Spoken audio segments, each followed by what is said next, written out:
So, just the purpose of this, just go over basic volleyball practice plan. The videos down below in this playlist really do support all of this, and really the big thing is high reps and try to give them the specific instruction that is taught in those videos. Okay.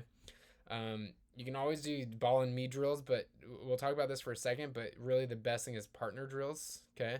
But the ball and me drills where you pass to yourself and you emphasize these these fundamentals. Okay, passing yourself can be difficult at times because it can create some bad habits with standing up too high and not getting your shoulders forward. One that is good is just setting to yourself, and you can do this on a wall, okay, or straight up, okay. You can also work on hitting footwork, okay. It's really beneficial to lead a team and work on that hitting footwork. Again, there's a video on that.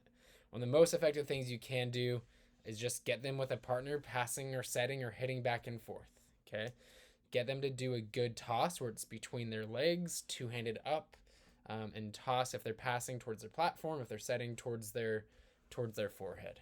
Okay. If you don't have a good toss, it's going to make it very difficult.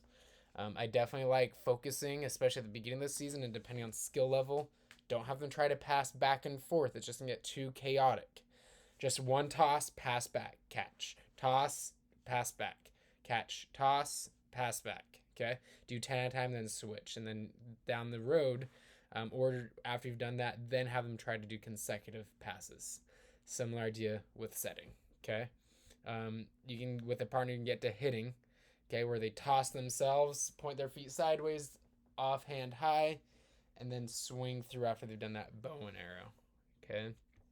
You can work on serving form. You can do this at a wall, okay, or with the other coach. Say, hey, we want to serve over the net. Can we do that? You don't need to worry about getting them too far. Just start them at 10 feet and then back them up accordingly. Okay. Just have them set up with three people in three lines. You toss a ball over, hit a ball over, have them work on passing the setter. And you can build this up where eventually that setter is actually going to set the ball. Okay. And eventually that setter is going to set the ball to someone that's actually hitting. Okay. Um, and so that's another drill. So this drill can expand into this where you really focus on getting a good second contact uh, or a good third second and then a good third contact.